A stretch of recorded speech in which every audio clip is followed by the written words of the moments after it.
আলহামদুলিল্লাহ রাব্বিল আলামিন ওয়াসসালাতু ওয়াসসালামু আলা রাসূলিল কারীম আম্মা বাদ। বাংলাদেশ জামাত ইসলামী দিনাজপুর জেলা শাখা কর্তৃক আয়োজিত বাংলাদেশ জামাত ইসলামীর বক্তব্য খুবই ক্লিয়ার। স্পষ্ট ভাষায় বাংলাদেশ জামাত ইসলামী জানাতে চায় যে 5 দফা কর্মসূচি বাস্তবায়ন এদেশে হবে, তারপরেই এদেশে নির্বাচন অনুষ্ঠিত হবে। সম্মানিত উপস্থিতি, যে 17 সালে এবং 24 সালে কেয়ারটেকার সরকার ছাড়া নির্বাচনে যাবে না, এই মর্মে আন্দোলন করা হয়েছিল।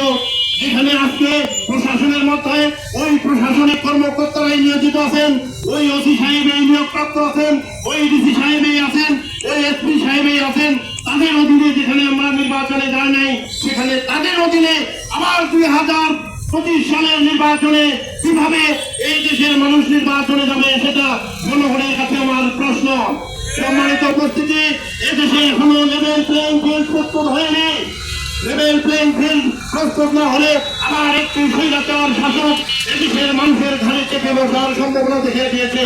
যার কারণে বাংলাদেশ জামাত ইসলামী এদেশে পিয়ার পদ্ধতিতে নির্বাচনের জন্য একটি দাবি তুলেছে।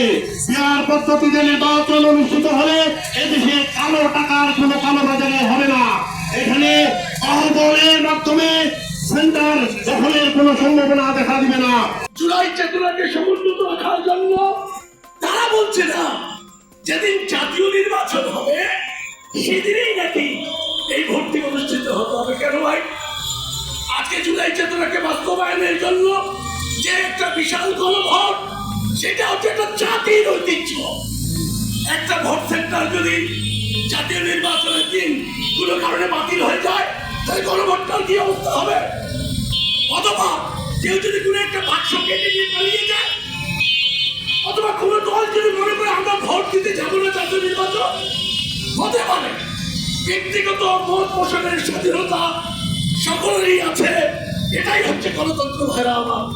তাহলে আপনারা যে জাতীয় নির্বাচনের দিন এই গণভোট অনুষ্ঠানের কথা বলছেন, এই প্রশ্নগুলোর উত্তর আপনাদের কি আছে জাতি জানতে চাই আপনাদের কাছে। প্রিয় ভাইরা, এই জন্য আমরা বলি, অনেকে স্বাধীনতা যুদ্ধের সাথে এই জুলাই চেতনাকে পাশাপাশি সম্মান দিতে, পাশাপাশি জুলাই আগস্টের চেতনা বাস্তবায়ন করাটাকে তারা এটা তাদের মনে হচ্ছে একটা বিশাল বুকে একটা পাথর জমিয়ে রেখেছে। তারা কোনো মতেই তাদের পাথর আমরা গলাতে পারছি না। বাধ্য হয়ে আমরা এই বাধ্য হওয়ার একটি গুরুত্বপূর্ণ তফাৎ হচ্ছে জুলাই আগস্ট চেতনাকে যথাযথ আইনি মর্যাদা দেওয়ার জন্য অবশ্যই গণভোটে সমস্ত দেশের মানুষ, যারা এখন এগুলি 80% মানুষ এই চেতনা বাস্তবায়নের পক্ষে কাজ করছে। হলে আবার বাংলাদেশের ঈশান কোণে কালো মেঘ দেখা দিতে পারে। এখনই এইটা দূর করতে না পারলে ভাইরা আমার, আবার জগত্তুল পাথর গোটা বাংলাদেশের নাগরিকদের উপর চাপিয়ে পড়তে পারে ভাইরা। দ্বিতীয় কথা হচ্ছে লেভেল প্লেইং ফিল্ড। কেন চাচ্ছি আমরা? একটা ফুটবল খেলায় একদিকে যদি উঁচু মাঠ থাকে, আরেকদিকে যদি নিচু মাঠ থাকে, সেই মাঠে প্রতিযোগিতামূলক খেলা হতে পারে না। আমরা কি লক্ষ্য করছি? ইউনিয়ন কাউন্সিল শুধু নয়, শহরে ওএমএসের চাপ দেওয়া হয় বিভিন্ন স্পটে। আমি যে দেখুন তো, আগে কারা করতো আর এখন কারা করে, একটা ছবি বেছে উঠবে। সেখানে কি বাংলাদেশ জামায়াত ইসলামীর কোনো অধিকার ছিল না? সেখানে কি এনসিপির কোনো অধিকার নেই? সেখানে কি নাগরিক অধিকার, নাগরিক কমিটিদের যে দলগুলো আছে তাদের অধিকার নেই? কেন কেন শহরের ওএমএস পয়েন্টগুলোতে একটি দলের লোকদেরকে দেখতে পাওয়া যায় ভাইরা আমার? আপনি ইউনিয়ন কাউন্সিলে যাবেন, সেখানে ভিটিএফ কাজ, কামি খান, যতগুলো দলকে দল চাল আসছে, সমস্ত চাল একটি দলের প্রতিনিধি ভাগ করে নিচ্ছে ভাইরা আমার। এটা কি লেভেল প্লেইং ফিল্ড?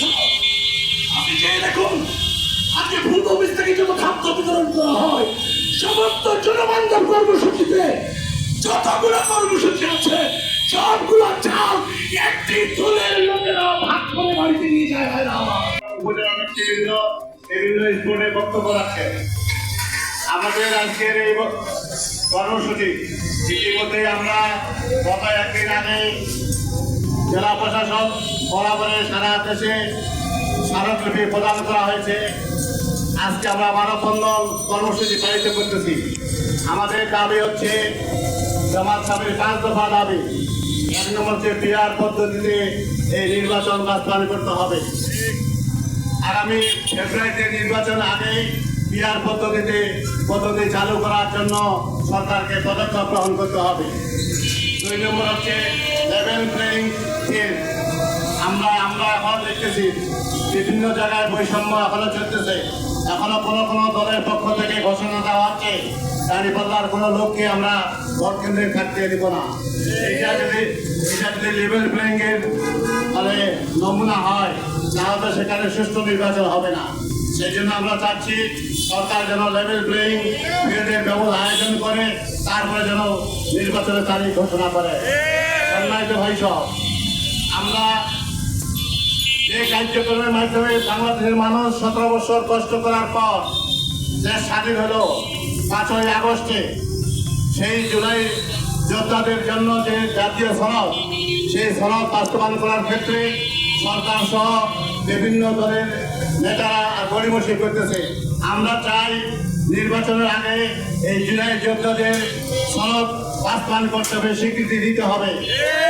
এইটা ছাড়া আমরা ভোট করার ক্ষেত্রে আমরা দ্বিমত পোষণ করতেছি। প্রয়োজনে আন্দোলন করব, প্রয়োজনে বিরোধিতা শুরু করব। সম্মানিত ভাই সব, যারা এই ফেসির 14 বছর 15 বছর যাবৎ জুলুম নির্যাতন চালিয়েছে, তাদেরকে যারা সাহায্যকারী ছিল, তাদের সাহায্যকারী শক্তি জাতীয় পার্টি সহ 14 দল। বাংলার জমিন থেকে এমনিভাবে আওয়ামী লীগকে বিতাড়িত করা হয়েছে। আমরা চাই জাতীয় পার্টি সহ 14 দলকে বাংলার জমিন থেকে উৎখাত করতে হবে, তাদের নিবন্ধন বাতিল করতে হবে। এই নিবন্ধনের মাধ্যমে আমরা চাই দেশে এই কোনো ফেসিস যেন এখানে তার আর আস্থানা রাখতে না পারে।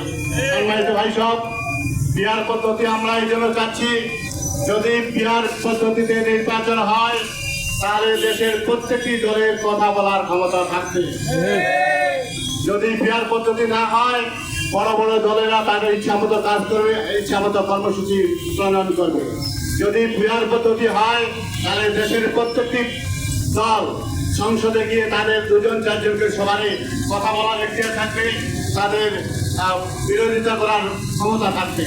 যদি এটা না থাকে তাহলে যেই দল ক্ষমতা আসবে তারা শেখ হাসিনার মতো আবার ফেসিকে রূপান্তরিত হবে। আমরা পিআর পদ্ধতি বাস্তবায়ন করার জন্য সরকারের কাছে আহ্বান জানাচ্ছি। সম্মানিত ভাই সব, আজকে আমরা এই দিনাজপুর জেলা সহ সারা দেশে যে কর্মসূচি চলছে, আমাদের শত শত নেতা কর্মী এই কঠোর রোধে একবারে আমাদের শুরু হয়েছে কলেজ মোড় থেকে শুরু করে নিয়ে ডিসি অফিসের গেট পর্যন্ত।